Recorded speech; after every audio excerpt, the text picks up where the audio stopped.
What interesting ending, or did you see it coming? I'm Roger and this is Bookshook, and in this episode I discuss the second half of August's book Drive Your Plow Over the Bones of the Dead. So each month I take a book I've never read, split it into two and discuss each half on the second and last Fridays of the month. I'll do a first impression summary alongside my thoughts and reactions and then raise any interesting ideas so far in the novel. But be aware, there may be spoilers. I'd love to share your thoughts and ideas at future episodes, so please leave a comment or start a conversation below, or if you're listening to the podcast, send an email to bookshook@yahoo.com. Welcome to Bookshook.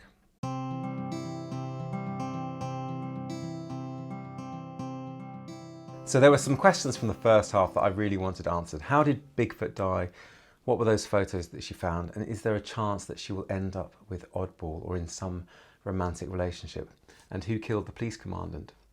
And why does she love the Czech Republic so much? Is there any history there? So the second half opens with Janina visiting the hamlet of Achtožja, where the dentist lives, and seeing someone in his chair. She overhears men at the dentist talking about Bigfoot, the commandant and now Inerd, who are now missing, and she reasserts that the animals are getting revenge. She sees a couple of white foxes on the way home. Quote,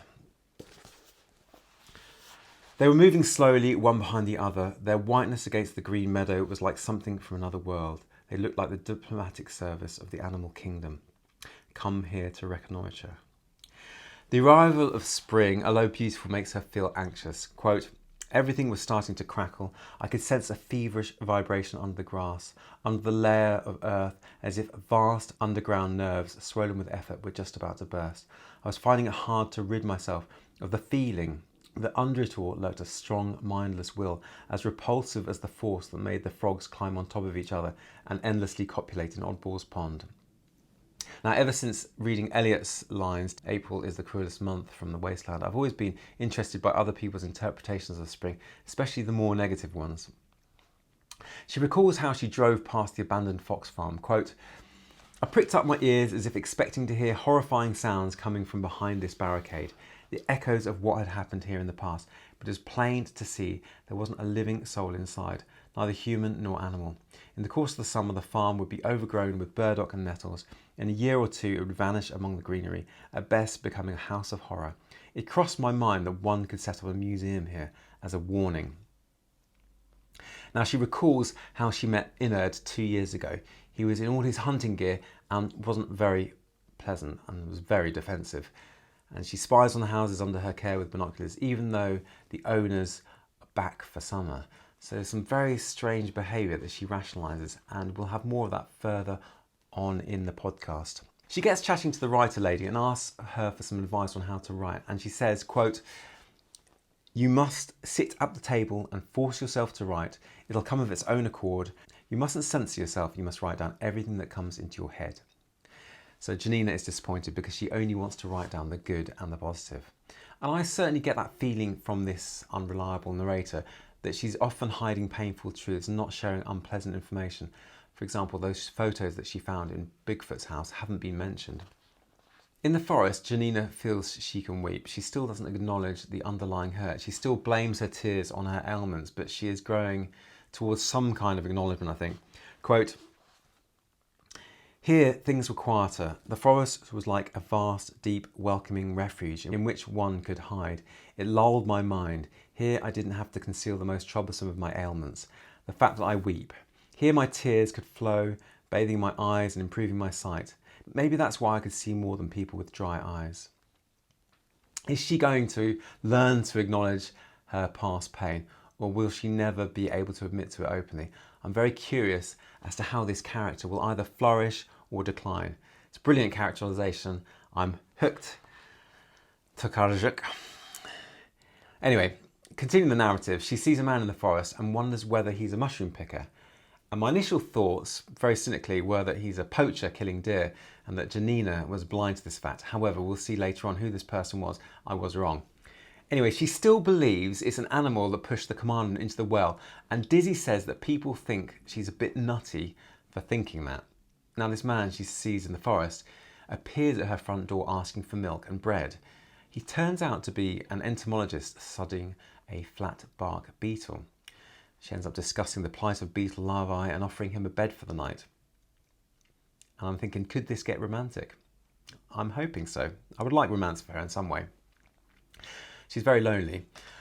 But the very next paragraph, she says, quote, I was starting to worry that Boros, this is the gentleman, was going to infest my house like a cucullus larva in a spruce log, and only the state forest would be capable of smoking him out. Now Boris is onto the fact that she lies to herself when he explains he has a chemical that means that female beetles will rush to the smell to lay eggs. Janina says, quote, why don't people smell like that? And he says, who told you that they don't? And she says, I can't smell anything. And he responds with, maybe you don't know you can, my dear, and in your human pride you persist in believing in your free will. Now, ironically, she believes in astrology, which is, in my mind, the negation of free will. So she begins to become annoyed by him and is thankful for her solitude. And we also get a sneaky look into her past when she thinks, quote, for some time I shared my bed with a Catholic and nothing good came of it. Now she writes a letter to the police suggesting that Oddball and the commandant were killed by animals. And as she's helping to fix Oddball's dry path with cement, Boris asks her what she has done in life, and she becomes very reflective, comparing her current life to a kind of prison. And we'll have more on that prison idea later. Oddball, Janina and Boris sing songs together, and Oddball stares at Janina, forcing him to apologise. This is quite a strange little scene. I think that Oddball likes Janina a lot. Anyway, they discuss what makes someone evil, the nature versus nurture debate, and Janina is on the side of nature. Quote, it's Saturn. Although other ideas are bandied around. Quote, television not being breastfed, and Boris declares himself religious. Quote, I am an atheist, and he and Janina share a bed for the night. Love is perhaps in the air. Now, Janina is convinced in the anti-science idea of phenotypes and has been doing her own small sample research. Is she looking for a way out of the prison of astrology that she's maybe set for herself? Is she looking for a way to show that one's destiny is not necessarily written in the stars, or in this case, the genes? Dizzy rushes to Janina to tell her that Inerd is found dead without a passport. Maybe someone's stolen his identity for some reason. They watch the police doing their investigative work, and Dizzy thinks that the murderer must still be on the loose. And then Janina has a vision that Inerd is killed by a snare that he has set himself. Boros, after examining mould at the site of Inerd's death, thinks the body may have lain there for a while. It was perhaps put there only a month after the commandant's death. Inerd's lover had left him and his wife was filing for divorce. And according to news reports, a beast is on the prowl in the area. So Boros slowly moves out of her life. Quote, I calmly watched as the image of Boros, entomologist and taphonomist, faded and evaporated until all that was left of him was a little grey pigtail hanging in midair, ridiculous. Everything will pass. The wise man knows this from the start and has no regrets. We hear a little of Oddball's story, his parents' unhappy marriage, and then he invites Janina to a mushroom picker's ball. They end up talking about perhaps mythical beast Chupacabra that may be attacking people. Quote, apparently it could kill with a stroke of a paw. This causes a bit of an uproar, and she thinks of the people of the Czech Republic. Quote, I think in the Czech Republic, it's totally different. The people there are capable of discussing things calmly and nobody quarrels with anyone else. Even if they wanted to, they couldn't because their language isn't suited to quarrelling. There's that pining again for the Czech Republic. What is the reason? Did her two girls go off to the Czech Republic? Maybe marry someone there? She writes another long letter to the police saying how she thinks that the animals did the killing. She lists various offences and trials of animals throughout history.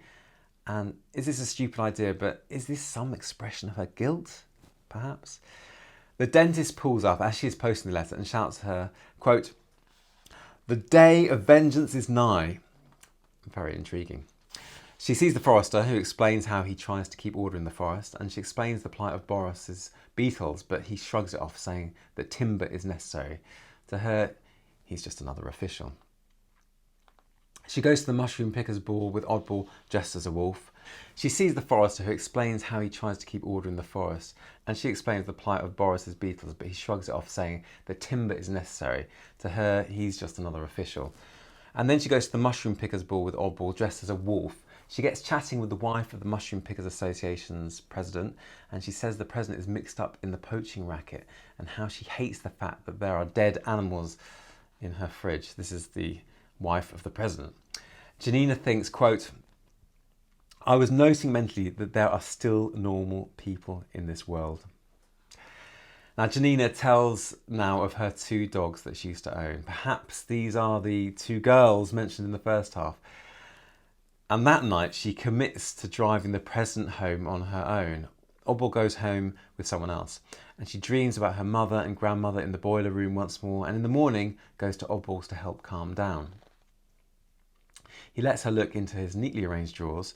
There's some very odd things. There's a surgical looking knives and hooks and, quote, wide metal pincers for allegedly removing cling film from its roll. Not sure I believe that. Janina continues to think about the drawers. Quote, later that day, I thought about his drawer again, that peeping into it brought me total calm and that I would really like to be one of those useful utensils. She's definitely got a thing for drawers. Why is that? How does it reflect her character? Is it a way for her to acknowledge in a relatively safe way, mundane drawers, that she has deep secrets kept hidden away that she's unable to face? What do you think? There's definitely a reason for this drawer love. Anyway, the president is found murdered, and according to Janina, he was suffocated by beetles that were crawling all over him. Although, quote, he was covered in those insects. They'd gone into his mouth, his lungs, his stomach, his ears. The women said he was crawling with beetles. I didn't see it, but I can perfectly well imagine it. Boris. Oh, Boris. Maybe Boris's influence on Janina. She did drive him home from the hall on her own. Janina, you are very guilty, I think.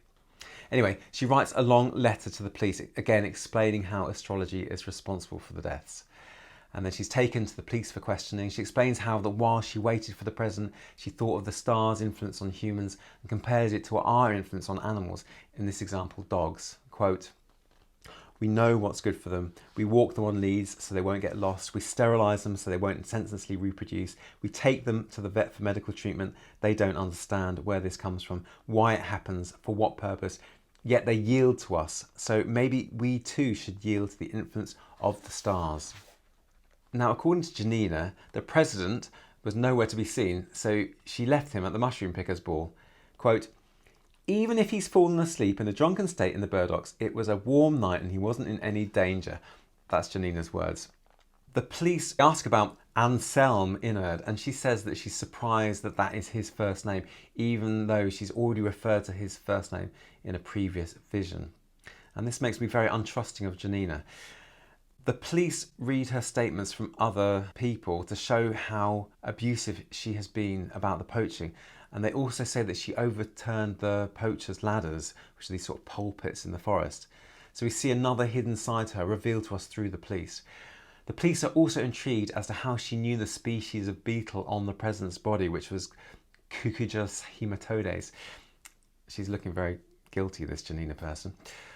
She's put into prison for 48 hours while they search her house, and she describes how, quote, when a human being is to be born, a spark begins to fall. And then she describes in detail how the spark passes the planets, which gives the spark the characteristics of being a human on its way to Earth. It's very New Age thinking. Anyway, she's released the next day and she goes into a mental and physical decline and is hospitalised. She bonds with Dr. Ali, who comes to visit her, and we learn he's quite nomadic in his lifestyle. The writer visits her as well, saying that she's moving out, and she also says, quote, you know what? Sometimes it seems to me we're living in a world that we fabricate for ourselves. We decide what's good and what isn't. We draw maps of meaning for ourselves, and then we spend our whole lives struggling with what we have invented for ourselves. The problem is that each of us has our own version of it, so people find it hard to understand each other. And Janina responds with, there was some truth in what she said. Now, for some reason, for someone who believes in astrology, surely this is an understatement. Janina reflects on her words further and thinks, quote, I think it tallies with one of my theories, my belief that the human psyche evolved in order to defend us against seeing the truth, to prevent us from catching sight of the mechanism. The psyche is our defense system. It makes sure we'll never understand what's going on around us. Its main task is to filter information, even though the capabilities of our brains are enormous. For it would be impossible to carry the weight of this knowledge, because every tiny particle of the world is made of suffering. Now she makes a recovery and is cared for by Dizzy, Oddball and Good News. And Janina subscribes to lazy Venus syndrome. It's a general lethargy of spirit. It's one of Janina's big ideas. It's very questionable though. I'll talk more on that later. There's more conjecture as to who caused the murders. It's possibly mafia elements. That's some people's thinking. Now she remembers going to Father Russell about the death of her 2 dogs, her 2 little girls. Janina says, quote, "They were probably shot by hunters." Now there's a motive. The priest says she shouldn't talk of animals like they're humans. And then Janina disrupts a church service for her school children in honour of the patron saint of hunters. As a consequence, she is sacked from her job as a teacher. And then she invites Oddball, Good News and Dizzy over for mustard soup and thinks that they're all useless. Who has mustard soup, by the way? Is that a thing? Let me know. Now remember, she had that strange lazy Venus syndrome thought where she seemed to put a lot of pressure on people's high achievements. These are her thoughts, quote, "Suddenly, I saw the 4 of us in a different way, as if we had a lot in common, as if we were a family. I realised that we were the sort of people whom the world regards as useless. We do nothing essential, we don't produce important ideas, no vital objects or foodstuffs. We don't cultivate the land, we don't fuel the economy. We haven't done any reproducing except for Oddball, who does have a son, even if it's just Blackcoat. So far, we've never provided the world with anything useful. We haven't come up with the idea for any invention. We have no power. We have no resources apart from our small properties. We do our jobs, but they are of no significance for anybody else. If we went missing, nothing would really change. Nobody would notice." She seems to have an epiphany, thank God. Listen to this, quote, "But why should we have to be useful? And for what reason? Who divided the world into useless and useful, and by what right? Does a thistle have no right to life, or a mouse that eats the grain in a warehouse? What about bees and drones, weeds and roses? Whose intellect can have the audacity to judge who is better and who worse? A large tree, crooked and full of holes, survives for centuries without being cut down, because nothing could possibly be made out of it. This example should raise the spirits of people like us. Everyone knows the profit to be reaped from the useful, but nobody knows the benefit to be gained from the useless." I'm really glad that she's finally come to this conclusion, because her thoughts on the lazy Venus syndrome were pretty harsh. I'll discuss that later. Interestingly, she also thinks this is the last time she's going to see Oddball, Dizzy and Good News. Quote, "I looked at them perhaps for the last time. And then we learned that the presbytery is up in fire and Father Russell is dead." Murder just seems to follow Janina around. Hold on. Maybe she's the murderer. And then we do find out exactly who the murderer is. Now, spoiler alert, if you don't want to hear the details of the ending, skip forward 2 minutes. The other 3 all say that they know she was the murderer of the president because of the Beatles. It's because the president and Father Russell were hunters, and Dizzy shakes her and says, "Why?" And then she produces the photographs that she found at Bigfoot's. Finally, we'll find out what those photos were. It's bound to be something to do with her dogs, perhaps them dead or held up like a trophy by one of the hunters. And indeed it is. The photo has lots of dead game, and in the corner her 2 dead dogs. The president is in the photo, as well as Inerd, the commandant and Father Russell. Bigfoot is also in the picture as well. So the dogs were hunted and probably fed to Inerd's foxes. She repeats that Bigfoot choked on the deer's bones as, quote, punishment. So she didn't kill him. She recounts how she killed the commandant with a block of ice after she stopped him driving in the road drunk after visiting Inerd's brothel. She kept a deer trotter to make all the random prints to imply that the deer killed him. And then she explains how she killed Inerd using a snare. She took his keys and passport and set all the foxes free. Quote, "I wasn't lying when I kept insisting it was animals taking revenge on people. That was the truth. I was their tool." So we also learn exactly how the president died, using the tools she kept in the rear of her car. Dizzy sends a warning to Janina in a copy of Blake that the police are going to come looking for her. He's highlighted a Blake letter which contains the words, quote, "The man who can read the stars often is oppressed by their influence, no less than the Newtonian who reads not and cannot read is oppressed by his own reasonings and experiments. We are all subject to error. Who shall that we are not all subject to crime?" And then she walks to the Czech Republic. And just then, quote, "Over on the Czech side, Venus, my damsel, shone out above the horizon. She was growing brighter by the minute, as if a smile had risen on the dark face of the sky. So now I knew I had chosen a good direction and was heading the right way. She glowed in the sky as I safely crossed the forest and imperceptibly stepped across the border. She was guiding me. I walked across the Czech fields, constantly moving in her direction, as she descended lower, as if encouraging me to follow her over the horizon." And then she lives with Boris at the edge of the forest, and she reflects on how all her friends are safe, and the novel ends. So, questions answered. The photos, those photographs that she found in his drawer, were her two girls, who are the dogs. Is there a chance of the two misfits getting together, forming a relationship? Well, Boros and her really get together at the end. And we find out who Dizzy is. He's the ex-student. How does she know the date of her own death? Well, she believes in astrology. Who killed the police commandant? Well, we know that now. We don't really know still why she's in love with the Czech Republic. Why do you think she's still in love with the Czech Republic? So overall, I really enjoyed this book. It really got me thinking about the cold and the nature of Poland and the problems arising from hunting, and in particular, in this case, a group of males causing chaos to the local animal population. It was a really good example of an unreliable narrator. She had me guessing for quite a long time. Would I recommend it to a friend? Very, very much so. Anyone interested in the tale of an unreliable narrator, a murder mystery, an exploration of the cold and the winter of Poland? So there's some very interesting ideas to come out of the novel. I had so many, so I'm going to start with 4x4s. I liked her opinion on 4x4s. When commenting on Inna's 4x4, she says, quote, "I don't like those high, powerful cars made with war in mind, rather than walks in the lap of nature. Their large wheels churn up the ruts in the dirty roads and damage the footpaths. Their mighty engines make a lot of noise and produce exhaust fumes. I'm convinced that their owners have small members and compensate for this deficiency by having large cars." Brilliant. I also like Janina's unacknowledged eccentricities and her unreliability. I believe she thinks she's quite sane, but it's clear that she rationalises very strange behaviour. For example, the way she still surveils the house using binoculars from a hilltop, even though the residents are living there during the summer. And as I mentioned previously, she's an unreliable narrator. We can't quite trust everything she writes on the page.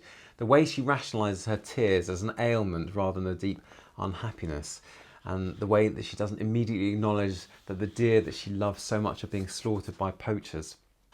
Quote, "First I noticed the lack of deer. They had vanished, or perhaps the grass was so high that it hid their perfect red backs. What it actually meant was that the deer had already started to calve." And then she deflects the horrible truth twice. She says the grass is too high and the deer had started to calve. It's very poignant. Well, maybe I'm being tricked by the implied author. Maybe there is an innocent reason for the deer to be missing, but I would assume that it's being hunted. I like the idea of personal prisons. If you remember from the first half of the podcast, she compares the construction of one's own horoscope to a prison. Quote, "But at the same time, it's a form of imprisonment in space, like a tattooed prison number. There's no escaping it. Therefore, I'm convinced that we should get to know our prison very well." And the comment really reminds me of Blake's mind-forged manacles from the poem London. Continuing the prison idea, when Boris asks her what she has done with her life, she says, quote, "This question was so unexpected that I instantly let myself be carried away by memories. They began to sail past my eyes, and typically for memories, everything in them seemed better, finer and happier than reality. It's strange, but we didn't say a word. For people of my age, the places that they truly loved and to which they once belonged are no longer there. The places of their childhood and youth have ceased to exist. The villages where they went on holiday, the parks with uncomfortable benches where their first loves blossomed, the cities, cafes and houses of their past. And if their outer form has been preserved, it's all the more painful, like a shell with nothing inside it anymore. I've nowhere to return to. It's like a state of imprisonment. The walls of the cell are the horizon of what I can see. Beyond them exists a world that's alien to me and doesn't belong to me. So for people like me, the only thing possible is here and now. For every future is doubtful. Everything yet to come is barely sketched and uncertain, like a mirage that can be destroyed by the slightest twitch of the air. It's like a state of imprisonment, a personal imprisonment. Now, I mentioned this lazy Venus syndrome. It's another one of her amusing theories. Quote, in this case, we're dealing with a person whom fortune has gifted generously, but who has entirely failed to use their potential. Such people are bright and intelligent, but don't apply themselves to their studies and use their intelligence to play card games or patience instead. They have beautiful bodies, but they destroy them through neglect, poison themselves with harmful substances, and ignore doctors and dentists. This Venus induces a strange kind of laziness. Lifetime opportunities are missed because you overslept, because you didn't feel like going, because you were late, because you were neglectful. It's a tendency to be sybaritic, to live in a state of mild semi-consciousness, to fritter your life away on petty pleasures, to dislike effort and be devoid of any penchant for competition. Long mornings, unopened letters, things put off for later, abandoned projects, a dislike of any authority and a refusal to submit to it, going your own way in a taciturn, idle manner. You could say such people are of no use at all. It reminds me a little bit of the testosterone autism idea of the first half, actually. We see that she changes her mind about this later when she compares it to a rotten tree and how a rotten tree can have value. I think toxic masculinity is another interesting idea in the book. The hunters, all male, display a very bravado masculinity. Quote, if not for the corpses lying at their feet, one might have thought these people were celebrating a happy event. So self-satisfied did they look. Pots of hunter's stew, sausages and kebabs, skewered on sticks, bottles of vodka, cooling in buckets, the masculine dower of tanned hide, oiled shotguns, alcohol and sweat, gestures of domination, insignia of power. As a final point, I think it is interesting that she killed three very important pillars of society. She killed the police commandant, she killed a priest who's a pillar of religion, and the rich businessman. Those three things: the police, religion, business. So there's some ideas I had about the book. There's so many interesting ideas. What were your ideas? I'd love to hear them. Do let me know. Send me an email to bookshook@yahoo.com or just write a comment below if you're watching this on YouTube. Now, just a little bit about the author, Olga Tokarczuk.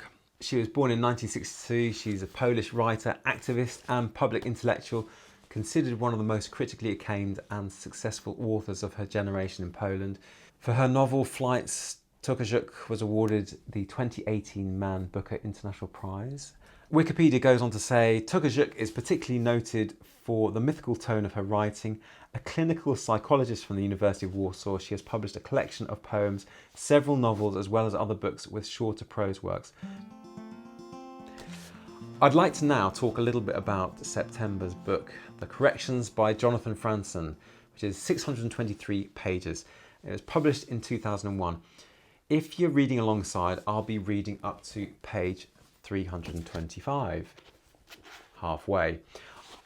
Now, I'd always heard of The Corrections as a modern American masterpiece. I know nothing about Jonathan Franzen, so I'm just going to read the first page and see how we get on. St. Jude. That's a place in America. I had to look that up. The madness of an autumn prairie cold front coming through. You could feel it. Something terrible was going to happen.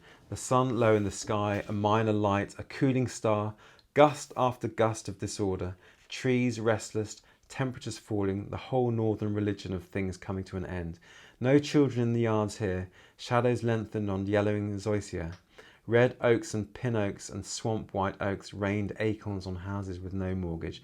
Storm windows shuddered in the empty bedrooms, and the drone and hiccup of a clothes dryer, the nasal contention of a leaf blower, the ripening of local apples in a paper bag, the smell of the gasoline with which Alfred Lambert had cleaned the paintbrush from his morning painting of the wicker love seat.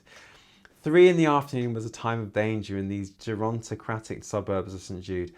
Alfred had awakened in the great blue chair in which he'd been sleeping since lunch. He'd had his nap, and there would be no local news until 5 o'clock. 2 empty hours were a silence in which infections bred.